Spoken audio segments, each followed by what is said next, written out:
Good morning, Harush and Chanukah. We begin today's Daf Mem Beis, Maseches Bava Kamma.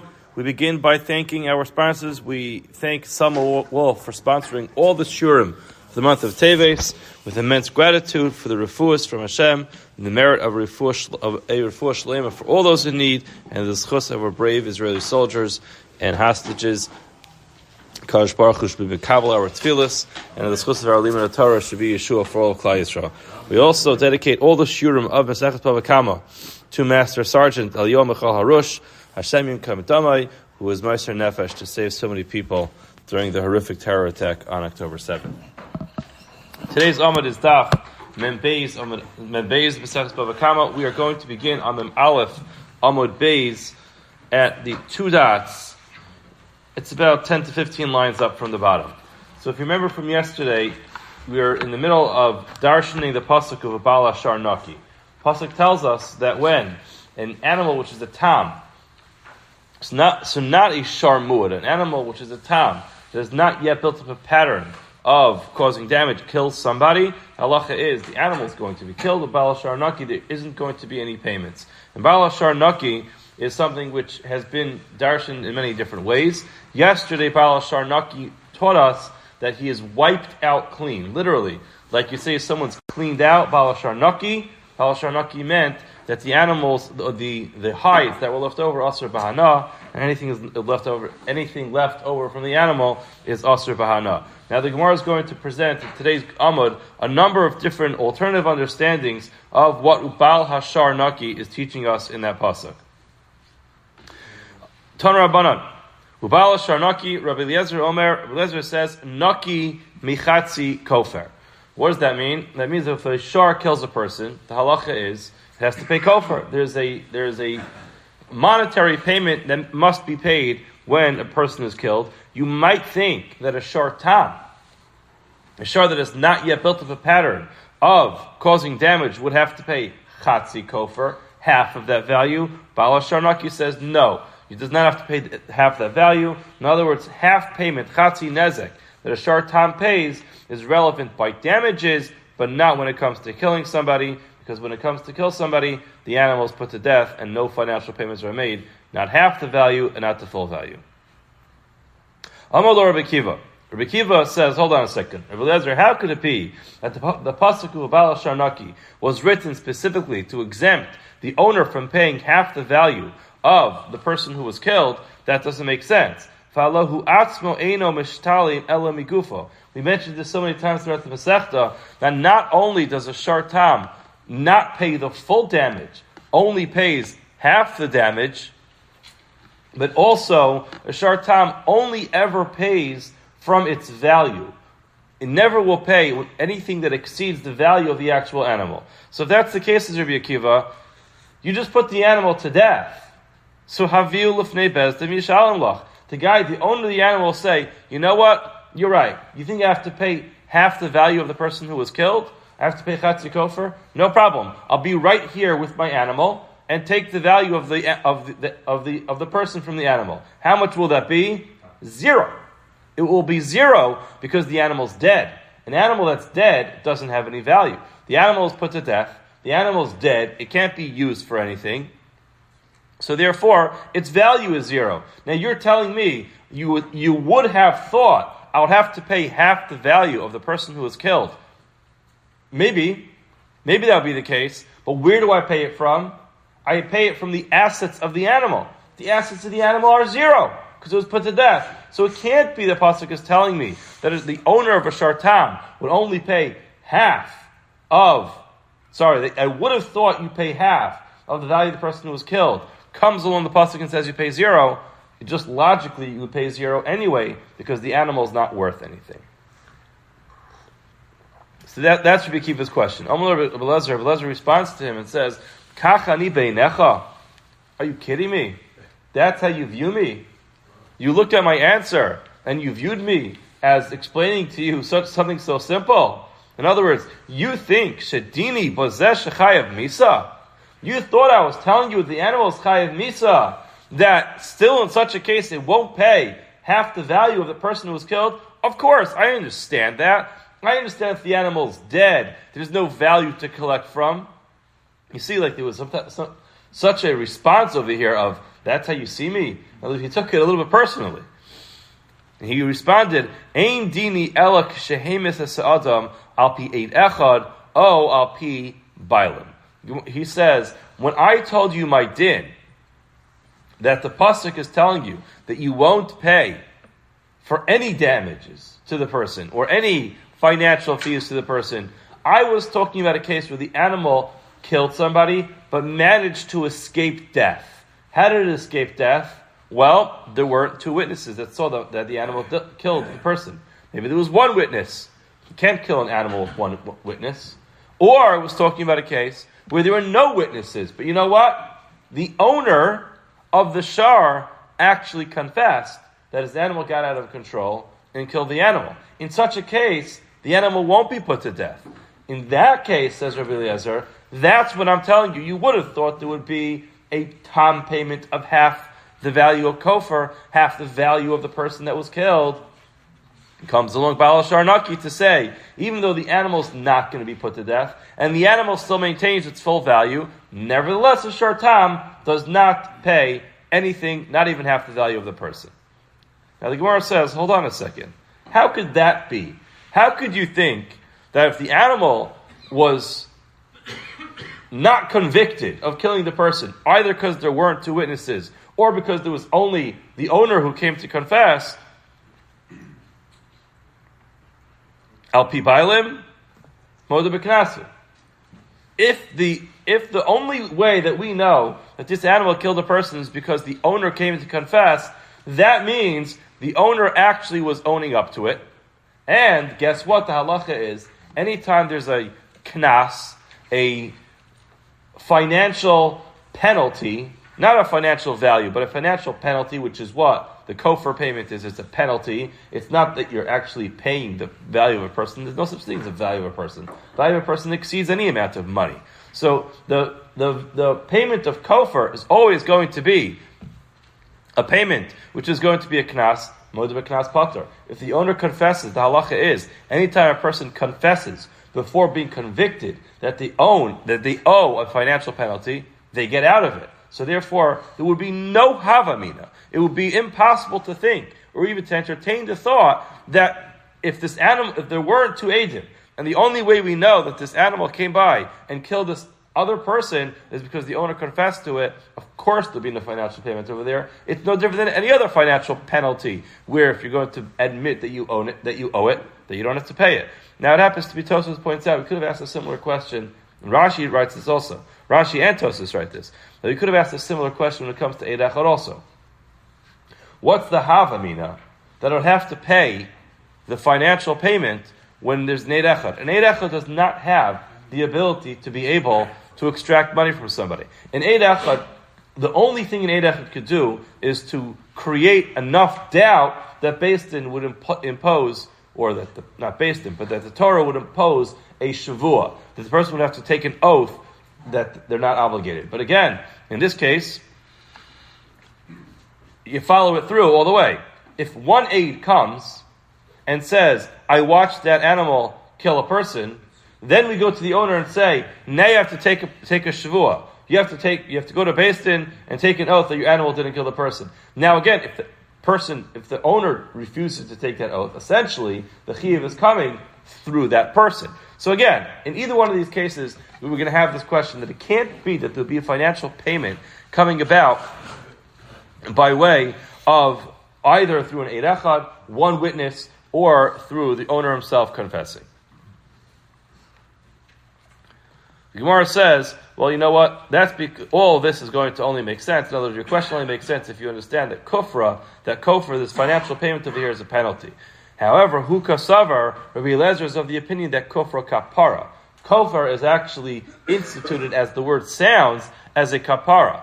Bottom line is, your animal went out and killed somebody, and even though it wasn't you, maybe it wasn't a real negligence on your part because your animal was a tam, but still, somebody died because of you. So the kofar payment, the financial payment, is there to bring about an atonement to the owner. In such a case, You would actually think maybe the guy wants to make the payment. He wants to have a kapara. He wants to be atoned for someone being killed through his property. So that's why he thinks there would have been a havamina. There would have been a thought to say that when he owns up to the mistake that his animal killed somebody, that even though his animal is not going to be put to death, he would still make a financial payment. And how much of a payment? Chatzi kofa, because it's a tam. Kamash blon, the pasuk tells us, ubala sharnaki, that no, he does not pay anything. Tani idach, we have another brisa where a different answer was given. Amar Rabbi Eliezer.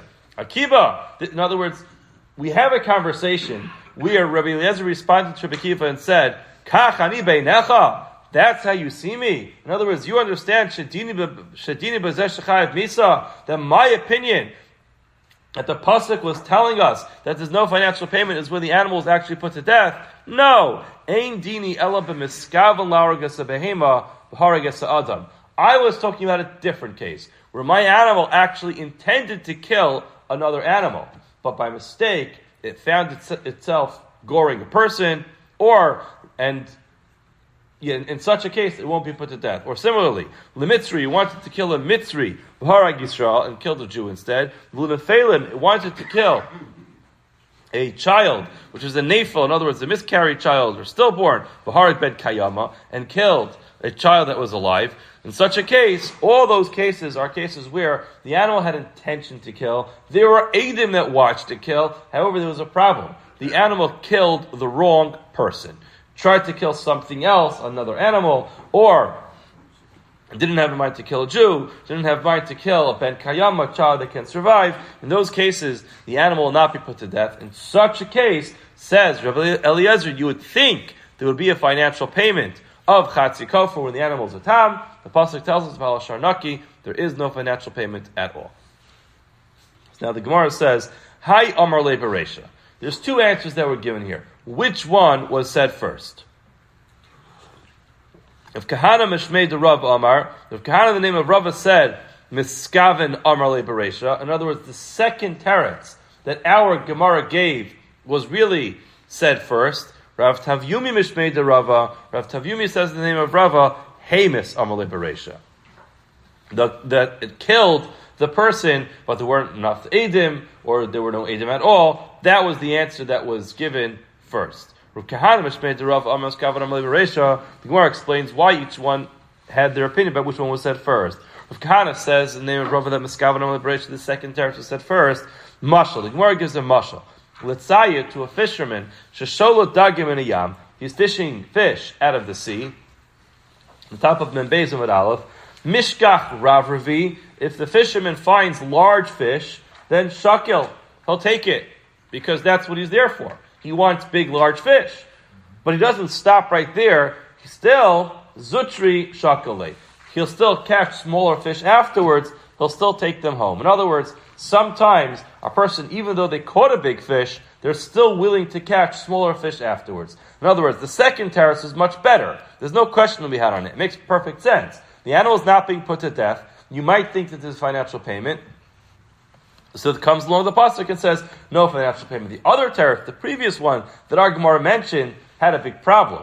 Because we said, Modeh b'kanas pater, so therefore everybody should admit that there's no financial payment. Nevertheless, he found some small fish, he picked it up anyway. Rav Tavyumi made the Rav Amar. Rav Tavyumi, the name of Rav, said, no, Hamas Amar Le Beresha, the second teretz. Sorry, the conversation took place exactly as our Gemara records it. They killed, but there were no Eidim, or there's only one Eid. In that case, that was said first, and then Mashal L'tzayit Sheshol Dagam and Ayam. It's similar to a case of a fisherman that's he's fishing fish out of the water, and Mishkach is a tree, Shakil. He's fishing, all he catches is these small little fish. He says, you know what? Maybe I won't catch any big fish today. So therefore, he picks them up, he puts them into his ice chest, and he brings it back home. Then, afterwards, Ravri, when he catches big fish, then he says, Shadi Zutri Vishakil. He takes the small fish, throws them back into the sea, and says, I don't need these tiny little sardines. I'll have a massive, large fish. I'll take that one home. And then so he says, Shadi Zutri. He throws the small ones back, Vishakil Ravri, and he takes the big one. So when I learned this Gemara, I actually learned this Gemara last night, and I was thinking, what's the mashal for? Usually you have a mashal. The concept of a mashal is you have a very deep, complex concept. It's very difficult to explain it with all its details. So what you do is you kind of simplify it through a mashal. Why is this so complicated? Why can't the Gemara just say, simply, either he had a good teretz initially, so he said the good teretz, and you know what? He heard a teretz which was afterwards, wasn't so good, he figured he'll hear it. In other words, what's the Gemara explaining that's so difficult you need a mashal to be able to explain it? I don't know if this is the correct pshat, but this is the idea that came to my mind. Take it or leave it. This Gemara, just to me, when I read it, it sounds very similar to a discussion that took place between Shammai and Hillel. You know, there's machlokes between Shammai and Hillel. What's the proper way to be mekayim the pasuk is zachar es yom Shabbos l'kadsho? It says a person should remember Shabbos. How do you remember Shabbos during the week? So Shammai, on Sunday, he would go to the supermarket. He'd see what kind of food was there. He'd find a nice piece of meat or a nice fish. He'd say, you know what? I need fish for Shabbos. He'd take it home. Even though it wasn't the best cut of meat, it wasn't the largest or the juiciest or the most tasty fish in the market. He said, listen, we've got to have fish for Shabbos. He'd bring it home. On Monday, he'd go back and find a better piece. He'd buy it again, and then he'd take the first one and eat it for lunch on Monday. And then, on Tuesday, he'd find a better one. He'd eat Mondays for lunch on Tuesday. Finally, Erev Shabbos came. He found the best piece of meat or the best fish, and then he would have the best out of the whole week. Everything else that he bought, he would eat for lunch during the week. The Gemara says that's how Shammai would be mekayim zachar yom Shabbos every single day. He was always shopping for Shabbos, and whenever he found better stuff, he reserved the better produce or the better food for Shabbos.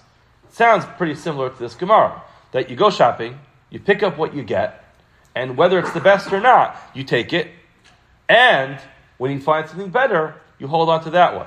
And I think it could be what the Gemara is saying over here. This might be a little bit of a stretch, but I think that there's definitely a Musar Haskell to take from this anyway, which is sometimes when you're learning, you come up with a pshat in something, it's just not so good.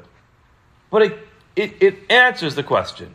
So people might think like, I'm not bothering with this. The Gemara says, no. Even if you feel like it's a zutri, it's a small one, take it. Hold on to it. It's worthwhile. What happens? You take another one, which I have a question and I'm not so sure. Keep on going. Until finally, shakel ravervi, you find this great teretz. So what do you do then? And when you find the great teretz, you can say, you know what, my previous teretzim, maybe they weren't correct. Don't hold on to things that you're not sure if they're true. You get rid of them. The other way is also true. Sometimes people come up with a good teretz, came up with a good pshat. You know what? I'm done for the day. I'm out. I came up with a good tosfos. I learned it. I'm out. And Gemara says, no, that's not the appropriate way of learning. Sometimes you catch a big fish, you still go shopping afterwards for small fish. And I think that this is hopefully, what the Gemara is telling us. And I think it really makes sense with the Gemara. They're arguing which one was said first because either way, it gives you the approach of how a person has to learn Torah. A person has to be able to learn Torah every single day and say, I'm not done. I came up with a small little Torah. It makes sense. Things seem to fit well in the Gemara. Keep on going until you get this ravervi, to this big, fat, juicy fish. Or the other way around, you come up with, sometimes this happens to people, and when you learn the measures with other people, sometimes people kvetch out a teretz. They come out with something which is not a great teretz, and the action zachan, you know what that means? They become so stubborn with their answer, they refuse to let go, despite the fact they have so many questions, so many weaknesses with it. They refuse to let go. The Gemara is saying, when you come up with a teretz, if it's not so good, okay, use it when you need it. It's called a doichak. You use it when you need it. When you come up with a ravervi, when you come up with the right pshat, at that point in time, you have to sometimes dismiss some of the things you learned beforehand, and then, ultimately, yes, you hold on to your ravervi. That's what I think. That's why the mashal's here. Tanya Idach. Now we have another approach to how to understand the pasuk of Baal Hashar Naki. Baal Hashar Naki, Rabbi Yossi Aglili Omer. So now, we had Rabbi Lezer this morning. Here comes Rabbi Yossi Aglili. He says, I'll tell you how to understand the pasuk of Baal Hashar Naki. What does that mean? Midmei Velados. So what's that talking about? the halacha is, if two people get into a fight, the pasuk says, Ki yinatzu anashim yachtov. Two people get into a fight, and while they're fighting, they get so out of control, by mistake, one of them strikes a pregnant woman, and unfortunately, as a result of that, she miscarries her child. Okay, so the halacha is, in such a case, the pasuk says, "V'chiyanatzu anashim yachtav." Two people are fighting. V'nagfu isha hara v'yatzu yiladea. By mistake, struck a pregnant woman, and the child came out. V'lo yia ason. She does not die, so she remains alive. The child comes out. The fetus comes out. Anosh ye anesh. They should be punished. Kasha yashis ala bala ishim nothing beflilim. They have to pay for the miscarried child. Now, Rabbi Yosef clearly is saying that's only true when anoshim, when people are fighting. What happens if an animal strikes a pregnant woman, and as a result of that, she miscarries a child? There's no financial payment. That's what Bala Sharnaki means. There's no financial payment for killing the vlados, the fetus. Amalur Rabbi Kiva, the same Rabbi Kiva from before. He shows up. He's like, Aryeh Omer kianatzu anashim. The pasuk tells you, guess what? Kianatzu anashim. When people are fighting, anashim v'lo shvarim. Why do you need a pasuk of a Bala Sharnaki to tell me that the owner of the animal is not going to have to pay for the fetus that was miscarried? I've got news for you, says Rabbi Kiva. The pasuk already told us this. This whole discussion is only relevant when anashim are fighting. V'lo shvarim, not when animals are fighting. So the Gemara says, Shaper ka'amar Rabbi Kiva. The Gemara says, it seems like a pretty good question Rabbi Kiva asked. Amar Rav Ula Breder of Idi, Rav Ula Breder of Idi is going to explain why even though the pasuk already said kiyanatzu anashim, that if people are fighting, still we have to have the pasuk of Bala Sharnaki to tell me that there's not going to be a financial payment if an animal causes her to miscarry. And the Gemara is going to try a number of attempts with that. I would have thought anashim v'lo shvarim hadomim la'anashim. Maybe it's excluding shvarim, an animal, a bull or ox that is similar to a person. What type of ox is similar to a person? Ma anashim mu'adim. Just like when it comes to people, we know the halacha that people don't ever get a category called tam. A person is always responsible for what they do. So ma anashim mu'adim ashvar mu'adim. Just like when it comes to people are a mu'ad for damage. And that means you always have to pay. The same thing is true. The pasuk is now saying people, yes, but not shvarim who are mu'adim. Hatam mechayiv. But if the animal is a shartam, which has not yet established a pattern of damaging, then I would say maybe that the shartam would have to pay. The pasuk tells you, Bala Sharnaki, to tell you, even a shartam does not have to make any financial payments if it causes a woman to miscarry her child. Amar Rava. Rava says, hold on. Yatziva ba'ara v'giyora b'shnei shmaya. This is an expression. What this means is, Yatziva is the resident, the local resident, is sitting on the ground. The Giyora, a visitor to the town, ends up being elevated all the way to the Shmei Shmai. It's like sitting on a throne, which basically means this is backwards. Everything is flipped over. You have a resident of a town. The resident of the town has a house, has a place to stay, gets a place to settle. He's a local tax-paying citizen. He gets his rights to use the resources of the community. A visitor comes, he's got to wait in line, which basically means if you flip it around, you're giving the wrong person the precedence. You're giving a visitor the opportunity to enjoy all the amenities of the town, and a person who's a tax-paying citizen gets nothing. And that's what the Gemara means to say. It's an expression to say this is backwards. How could you have even a haba mina to tell me that if a muad who's already established a pattern of causing damage is going to be exempt because that's similar to a person, and then you say anashim v'lo shvarim, but a tam that has no pattern of causing damage, still that will have to pay. It's exactly the opposite. It doesn't make any sense. Elama Rava suggests another teretz as to why, even though the pasuk says kinatzu anashim, which would by definition necessarily exclude animals, still I need a pasuk to tell me that a shar tam is not going to pay for the damage. Because it goes as follows. I would think anashim v'lo shvar madom anashim. The same idea. The pasuk says anashim and it excludes people that are similar to, so I should say the other way around. Shvarim that are similar to people, ma'anashim mu'adim, just like people who are a mu'ad, af shvarim mu'adim, v'kal v'chomer l'tamin. And I would say, of course, logic would dictate, as we just got finished saying, that if a mu'ad doesn't have to pay, and a tam doesn't have to pay, dipatiri, had the kosav rachmana balashar naki, the pasuk then went and wrote balashar naki to tell me that a shar tam does not have to pay. Why is the pasuk right there? It's obvious. If a mu'ad doesn't have to pay, of course a tam doesn't have to pay. So the pasuk tells you balashar naki, tam pater. There's a special mention by a tam to say that a tam doesn't pay, umuad chayiv. In other words, the whole idea of Baal Sharnaki was to tell you that only Baal Sharnaki, when the pasuk said, Anashim v'lo shavarim, it meant to exclude a shar tam, but a shar muad indeed will pay. Tam pater umuad chayiv. That's the way Rabbi explains it, and therefore he could explain why the pasuk of Baal Sharnaki tells you that a shar tam will not have to pay the value of the vladas. Amar Abaya, elamiyata. If that's the case, gabi poshes nami nemahachi. Let's say the same thing with regard to payments for embarrassment, which was mentioned in the Mishnah before, that shvarim don't pay it. Say anashim v'lo shvarim adom al anashim. Say exactly as we just got finished saying. And the pasuk says anashim.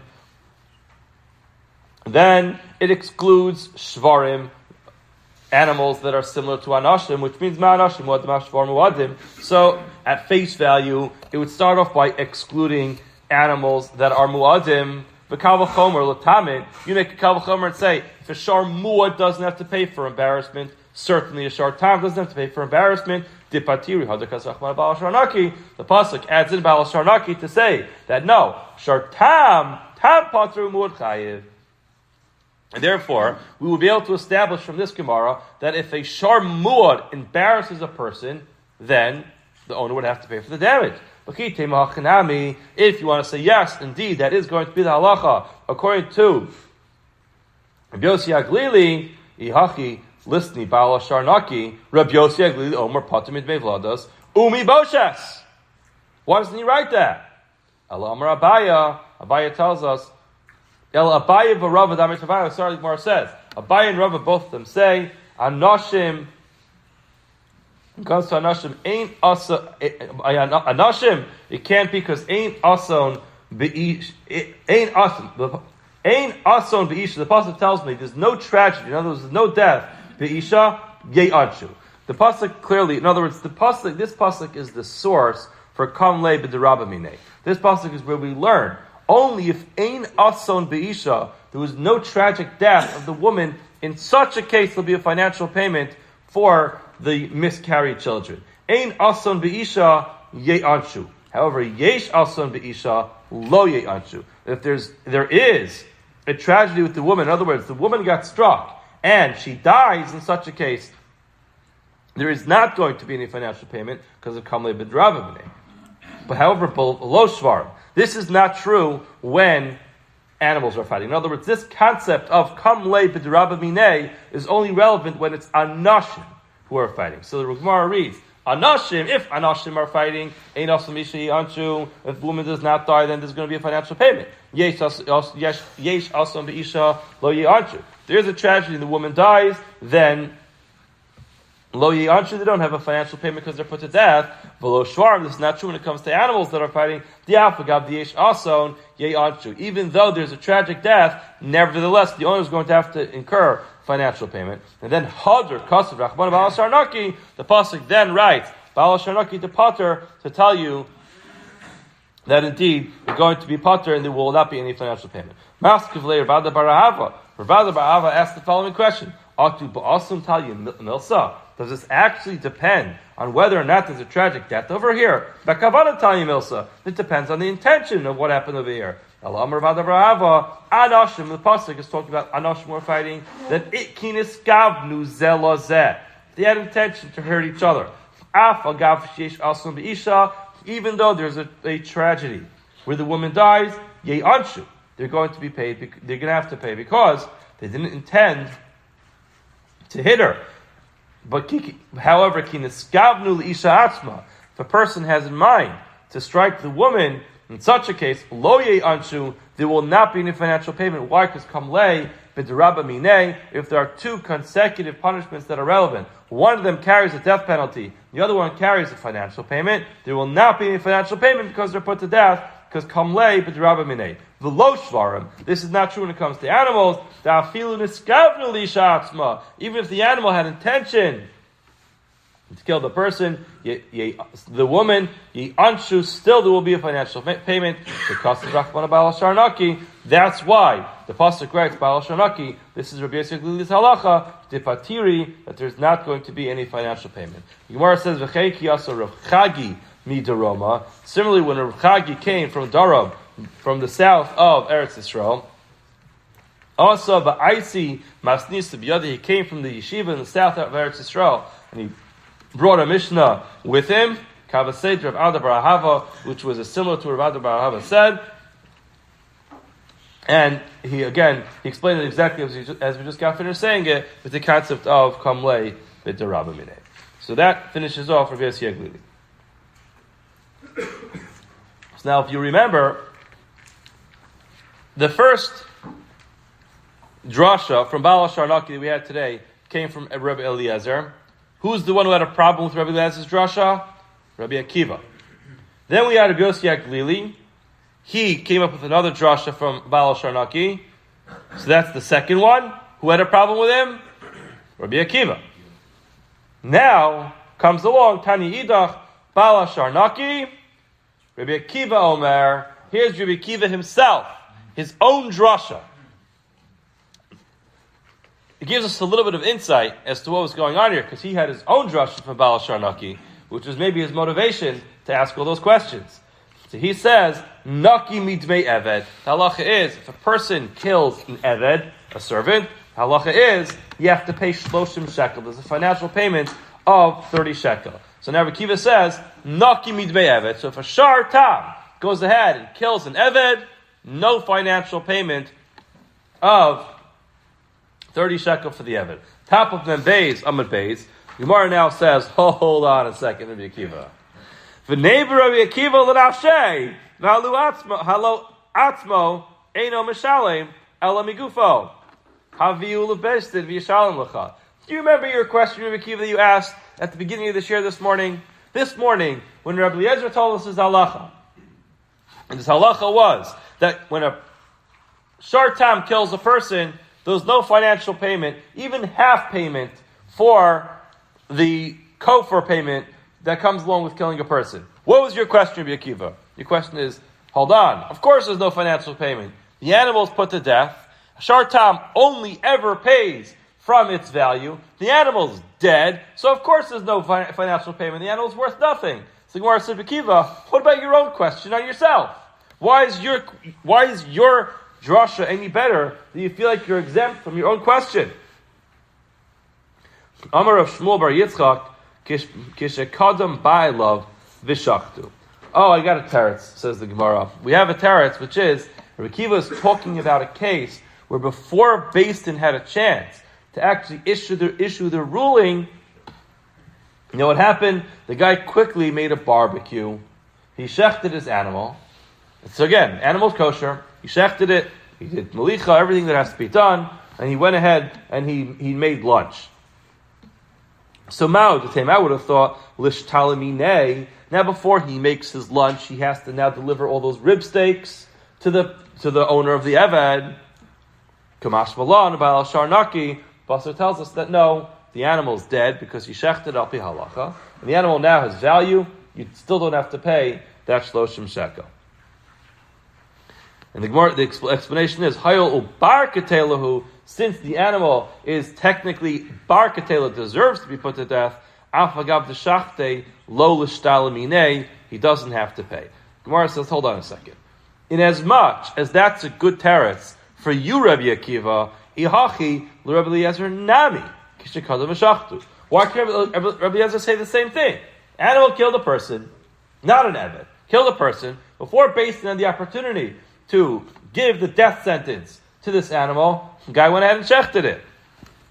The Gemara says, Hachanami, it's true, Rabbi Eliezer could have answered that question. However, the Savar Dilma Islay Taima Achrina, the Adif Mihai V'Nemalei. So here, I think this line is a very important line. The Gemara says, Rabbi Akiva asked the question, and he asked it knowing that this is a possible teretz, but he was thinking maybe Rabbi Eliezer has a much better teretz that he'll teach me, and I'll learn from him. So you see what's going on over here. Rabbi Akiva, when he was asking all these questions, he wasn't just being stubborn, asking questions because he wanted to stick up for his drasha. Rabbi Akiva wanted to learn. Rabbi Akiva knew his drasha. He knew Baal Ashar Naki. He knew he was excluding the payments of Shloshim Shekel for an Eved. He also knew that there was a potential answer, which was that he shechted the animal, he slaughtered the animal before Beis Din had a chance to actually give their psak din.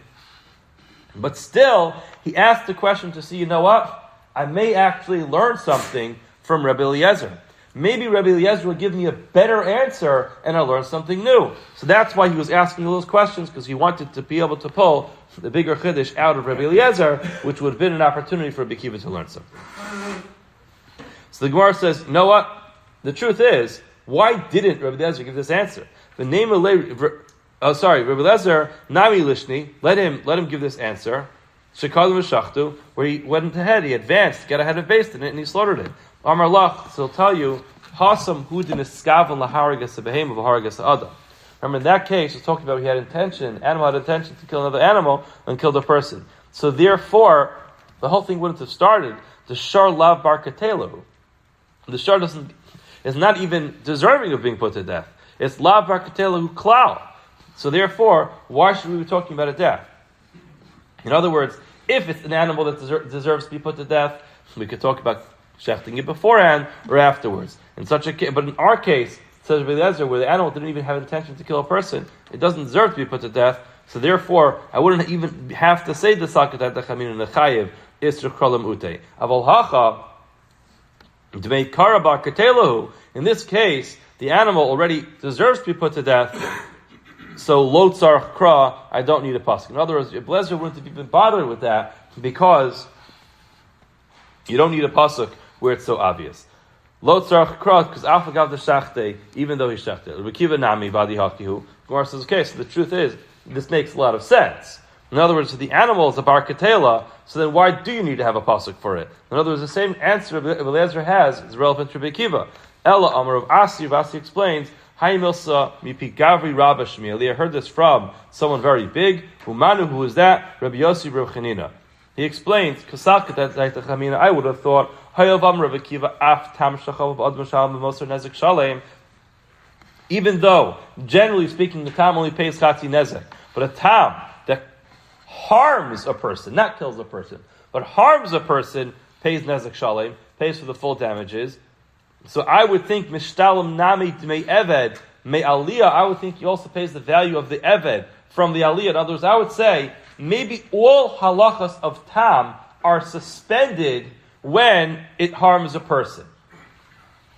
I would think just like it pays the full damage, it also exceeds it pays the value that would exceed its own value. Kasrachma bal sharnaki, pasuk jas bal sharnaki to say that no, it won't pay from the aliya. Amar le Rebbe Rabasi. Vatavri Rekiva legazize. Rabbi Akiva broke his own shearing tool. In other words, it's another expression to mean that he himself caused his own problem. Why? Tanya, if we learned in the Brisa, Akiva Omer, Akiva says, Yachli Yishal min aliya. I would think that the Shartam pays from the aliya. Tamalamer Mishpat Azay Yasalo. Just realized we only have 3 minutes left. The pasuk says, you're only going to pay Megufa from its value, but not going to pay from his pocket. So Gemara says, so therefore Akiva himself has a different drasha to tell you that he doesn't pay from the aliyah. Therefore it can't possibly be that he's using Baal Sharnaki to tell you that you don't pay from the aliyah. It's another pasuk. Rava says, I'll tell you why we need Baal Sharnaki. I would have thought, since there's a chomer when it comes to Eved more than killing a regular free person, why should Ben Chorin Yafa Sela no sin Sela? if Ben Chorin had a value of a selah. Again, the value is not really the person's value, but the market value. If he's only worth a selah, you pay a selah. Shloshim, if the person's worth 30, you pay 30. The Eved has a chumrah that it's always fixed, which is Eved Yafa Selah. If the Eved is worth only a selah, no, so Shloshim, you still give 30. Therefore, I would say Mishtalam Nami Me Eved Me Aliya. I would think that an Eved is different than a regular person, that you always pay from his own bank account. Because Rachman Bal Shanaki, the pasuk tells us Bal Shanaki to tell you no, you only pay from its value, not from his bank account. Tanakim say to Rava, you have a price which actually backs up Rava, because what does it say? Bal Shanaki, Mekiva Omer Kiva says Naki Me Eved. You don't have to pay the value of the Eved, the Shloshim Shekel. Gemara says, Valodinu, should be a Kal Chomer. In other words, it makes sense. Hoyel b'chayev b'Eved, b'chayev b'chorin, just like when a person, there's a chiyuv when it comes to killing anybody. An Eved, there's a financial payment for killing an Eved. There's also a financial payment when it comes to a free person. Just like when a person when the animal kills a ben chorin. The shar tam kills a ben chorin, we differentiate between a shar tam and a shar muad. Af k'shechayv be'eved nechlik bein tam l'muad. I would say you should make a difference when it comes to killing an eved. There should be a difference between a tam and a muad. But old kavachomer, as a matter of fact, there should be a kavachomer. Logically, we should figure this out. Ma ben chorin shenosin kol shavyo chilak tebo bein tam l'muad. Certainly, when it comes to a ben chorin, where you give the entire value, in other words, not only chatzi nezek, and still chilak bein shar tam l'shar muad. Eved shenosin el shloshim. An eved, there's no kofar payment. The maximum it could be is 30 shekel. When it comes to a person, the kofar payment is the full value. But an Eved is only shloshim. Wouldn't you say the same thing? You should be able to differentiate between a tam and a muad. The Gemara says no.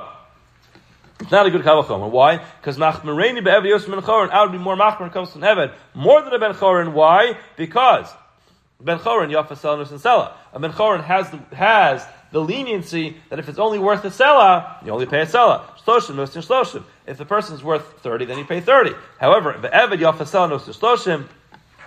An Eved, if the person's only worth a selah, still there's a chumrah, you have to pay the fixed amount of shloshim. Yachli yechayev, I think that there's a financial payment that you chayev. Talmud lomar, balashar naki, the pasuk teaches us balashar naki means the Eved, you don't pay anything, even though, in other words, even though there's a chumrah by Eved, that there's a fixed value of shloshim, nevertheless, you're never going to have to pay more than that. Now, the truth is, this chumrah also has a kula, because if the Eved is worth 100, still you only pay, Tosfos points this out, you only pay 30, but still having a fixed value is considered to be more of a chumrah. I'm sorry I didn't get to the end of the Yamud. We'll have to stop here for today. We'll continue tomorrow from the 2 dots. Have a great day.